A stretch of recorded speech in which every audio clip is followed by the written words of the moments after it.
महारानी के गई। महारानी आरती की थाली सजाओ। तुम्हारा पुत्र भरत अयोध्या का राजा महल में प्रवेश कर रहा है। सच मंथरा? हाँ महारानी, हाँ। परंतु नियम अनुसार वो पहले अपने पिता से मिलने जाएंगे और वहां जाकर दुखी हो जाएंगे। यदि आपकी आज्ञा हो तो मैं आधे रास्ते से ही उन्हें यहाँ ले आती हूँ। हाँ मंथरा, तू मेरे भरत को मेरे पास ले आ। शीघ्र जा, मैं आरती की थाली सजाती हूँ। जी महारानी, मैं अभी गई। जा भरत, जा भरत।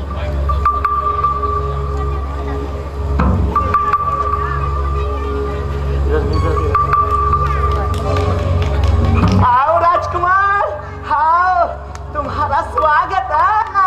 आओ आओ महाराज, आओ। माँ, माँ, कहाँ हो माँ? भरत, माँ ये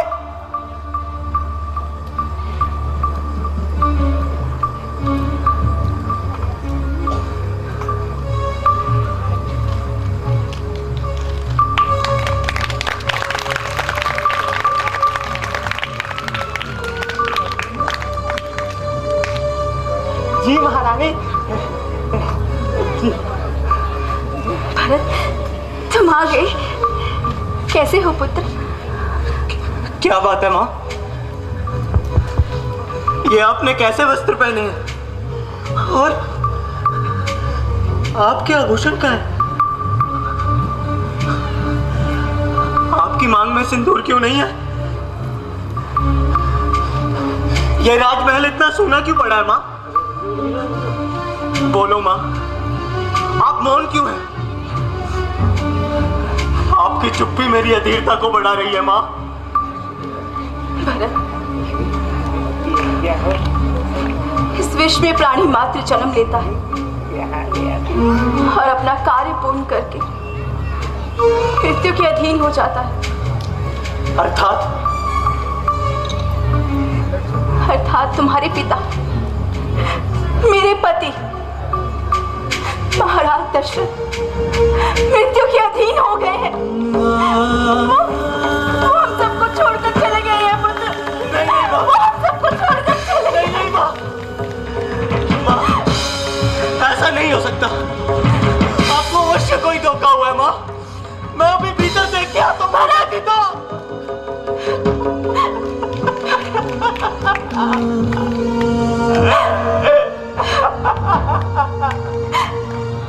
संभालो अपने आप को, संभालो पुत्र। पिताजी, संभालो।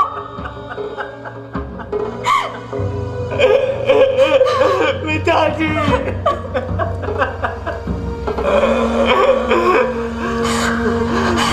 पिताजी, मैंने तो सोचा था कि पिताजी को प्रणाम करके उनके सीने से लग जाऊंगा।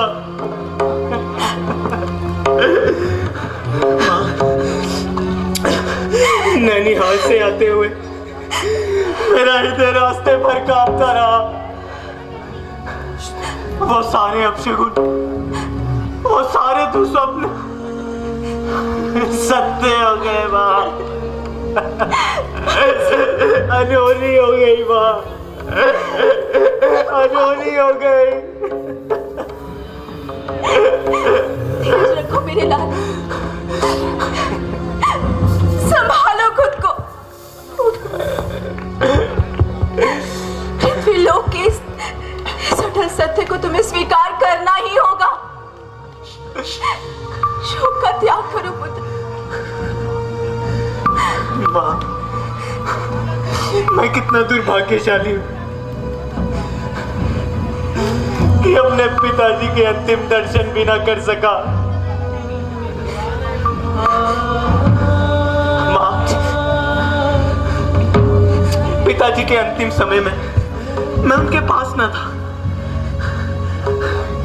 पिताजी ने मुझे याद तो किया होगा, मेरे लिए कोई संदेश तो दिया होगा।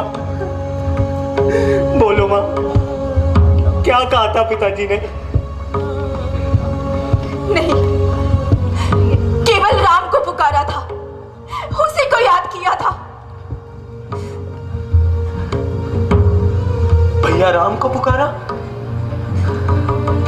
तो क्या भैया राम भी उनके समीप न थे? नहीं। और जानकी भाभी तथा लक्ष्मण, कोई तो होगा। कोई नहीं था, केवल कौशल्या और सुमित्रा ही उनके समीप थे। तो भैया राम, जानकी भाभी तथा लक्ष्मण कहां थे?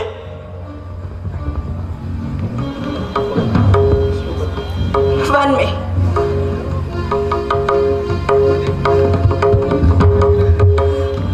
वन में? मगर वन में क्यों? क्योंकि महाराज ने स्वर सुधारने से पहले राम को 14 वर्षों का वनवास दिया था। जानकी और लक्ष्मण स्वतः ही उनके साथ चले गए।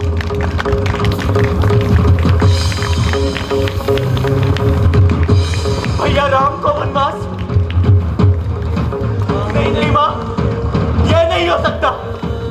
ऐसा दंड तो केवल भयंकर अपराधियों को दिया जाता है। और मेरे भैया राम तो सत्य, धर्म और मर्यादा की मूर्ति है। फिर उन्हें यह दंड क्यों दिया गया माँ? बोलो माँ, क्या दोष था उनका? किसी का कोई दोष नहीं था पुत्र, केवल वचन पालन की बात थी। और तुम्हारे पिता ने एक सत्यनिष्ठ धर्मपरायण की तरह अपने वचन का पालन करते हुए अपने प्राण त्याग दिए। वचन? कौन सा वचन?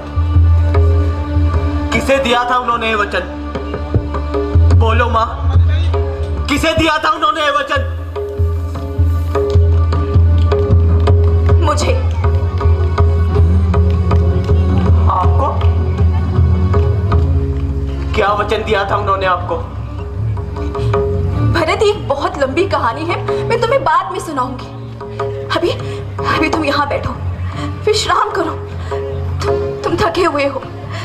अभी तुम्हें बहुत से कर्तव्य निभाने हैं। इस अयोध्या का राज्यभार संभालना है, अपने पिता का अंतिम संस्कार करना है। एक राजा को यूं बालकों की भांति रोना शोभा नहीं देता। ये आंसू बहाने का समय नहीं है भरत। बिल्कुल सत्य कहा माँ तुमने। ये समय आंसू बहाने का नहीं है। मुझे तो ऐसा प्रतीत होता है कि इस राजमहल में कोई षड्यंत्र रचा गया हो। किसी दुष्ट ने हमारे वंश का सर्वनाश करने के लिए हमारे सुख और शांति भरे जीवन में विष खोल दिया हो। माँ, मेरा पहला कर्तव्य तो यह बनता है कि मैं इस षड्यंत्रता की जड़ तक पहुंचकर उस षड्यंत्रकर्ता को दंड दूं।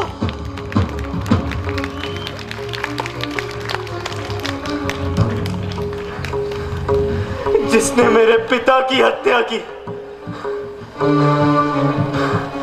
जिसने मेरे कर्तव्यनिष्ठ भैया राम को देश निकाला दिया,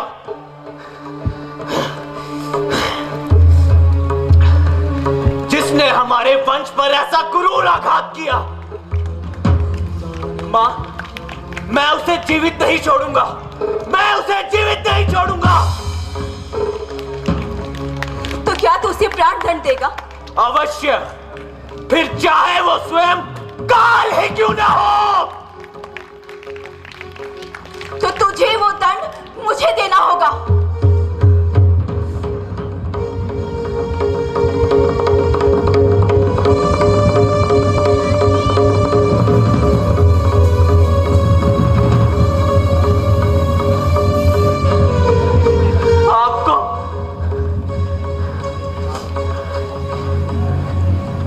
मुझे, मैंने ही महाराज से वो दोनों वर मांगे थे। महाराज ने ही मुझे वो दोनों वर दिए चाहे आए मांग लेना। इधर तेरे जाने के पश्चात कौशल्या के कहने पे महाराज ने राम के राज्याभिषेक का निर्णय ले लिया। महारानी कौशल्या ने सोचा कि कैकेयी का भरत पुत्र यहाँ है नहीं, तो क्यों न इस अवसर का लाभ उठाऊं और अपने पुत्र को राजा बना लूं। लेकिन मैंने ऐसा होने नहीं दिया भरत। मेरे होते हुए तुझे इस राज्य से कोई भी वंचित नहीं कर सकता। बस फिर क्या था, मैंने महाराज से अपने दोनों वर मांग लिए। पहले वर से तेरे लिए ये अयोध्या का राज्य, और दूसरे वर से उस राम के लिए मुनि वेश धारण कर 14 वर्षों का वनवास।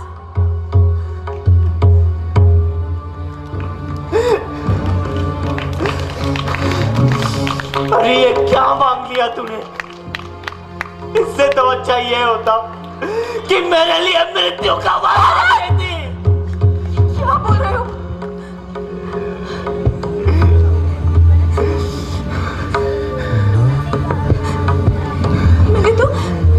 मैंने तो तुम्हारा रास्ता बिल्कुल साफ कर दिया है, किंतु विधाता ने बीच में थोड़ी उथल पुथल कर दी। महाराज राम के वियोग में स्वर्ग सिधार गए। मैं जानती हूं पिता के स्वर्गवास से तुम्हें अत्यधिक दुख है, वो तो हम सबको भी है भरत। महाराज तो अब लौट कर आएंगे नहीं, पर उनके वचन का पालन अवश्य करना होगा। उनके वचनानुसार तुम इस अयोध्या के एक छत्र सम्राट हो। ये निष्कंटक राज्य तुम्हारा है भरत। इसलिए कहती हूं, शोक का त्याग करो और अपना ये सिंहासन संभालो पुत्र।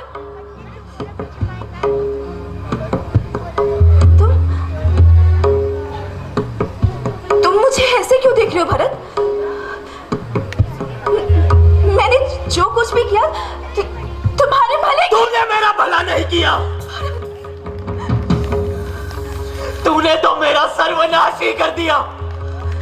इस कुकर्म से तूने मुझे अयोध्या का सबसे कलंकित पुरुष बना दिया।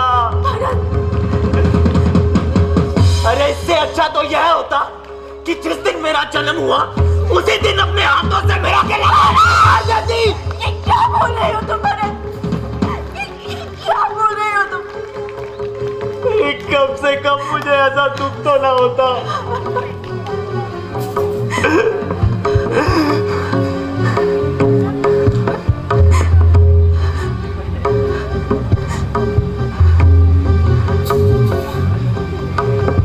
मेरे भाग्य की विडंबना तो देखो।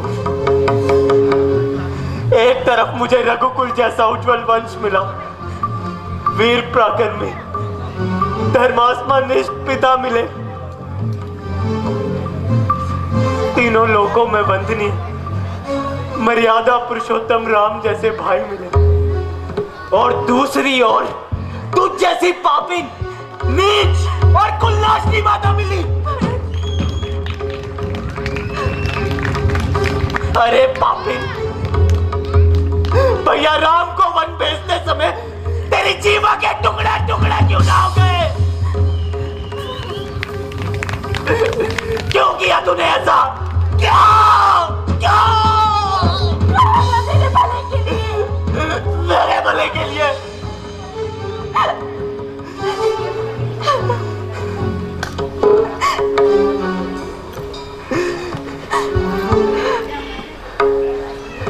देवताओं से भी पवित्र जिस भैया राम का स्थान मेरे हृदय में है, तूने उस भाई को 14 वर्षों के लिए वन में भेज दिया, और तू कहती है तूने मेरा भला किया। जिस जानकी भाभी ने सदैव अपना मातृ प्रेम हम पर बरसाया, उस जानकी भाभी को तूने वन भेज दिया, और तू कहती है तूने मेरा भला किया। अरे समय आने पर तो छाया भी अपना साथ छोड़ देती है, लेकिन लक्ष्मण जैसे मात्र सेवक ने भैया राम का साथ कभी ना छोड़ा, और ऐसे भाई को तूने वन भेज दिया, और तू कहती है कि तूने मेरा भला किया।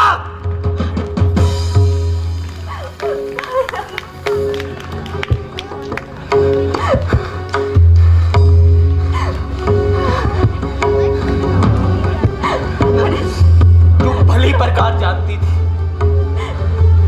कि पिताजी भैया राम का वियोग सहन नहीं कर पाएंगे। ये जानते हुए भी तूने उन्हें वन भेज दिया, और तू कहती है कि तूने मेरा भला किया।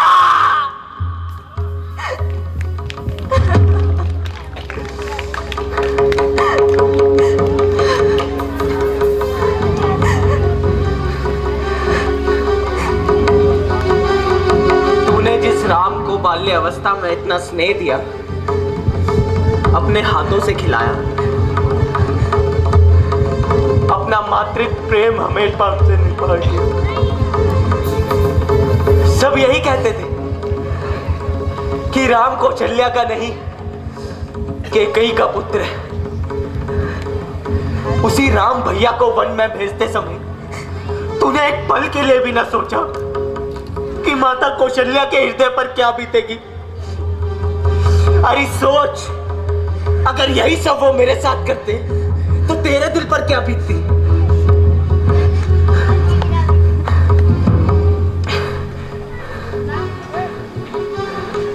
लेकिन मैं अच्छी तरह से जानता हूं कि माता कौशल्या ऐसा अनर्थ मेरे साथ कभी नहीं करती।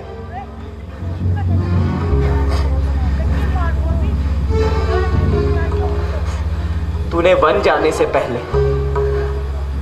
भैया राम के राजश्री वस्त्र, आभूषण और मुकुट उतरवाया था ना। है आवाज कि माता कौशल्या के हृदय पर क्या बीती होगी। बोल, है आवाज।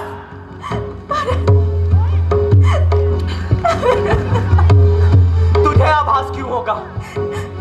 तू तो एक स्वार्थी स्त्री है जिसे भारत और अयोध्या के राज सिंहासन के अतिरिक्त कुछ भी दिखाई ना दिया।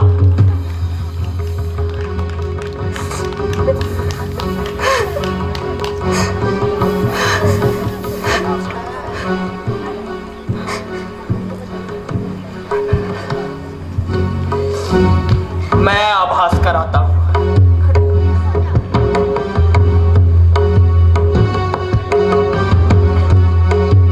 नहीं भरत, नहीं, ये क्या कर रहे हो भरत तुम?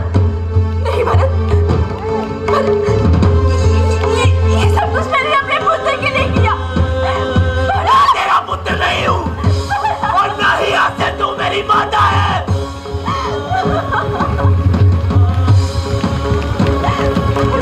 आज से तेरा और मेरा कोई संबंध नहीं। मैं रघुकुल नंदन भरत अपनी मां के गई और इस अयोध्या के राज सिंहासन का त्याग करता है।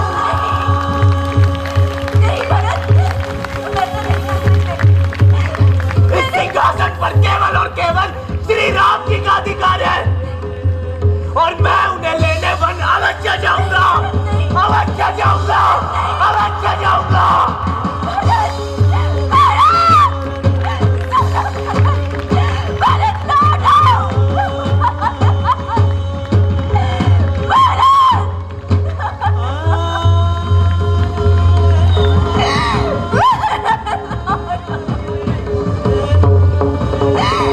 मैंने जो भी किया अपने पुत्र के लिए।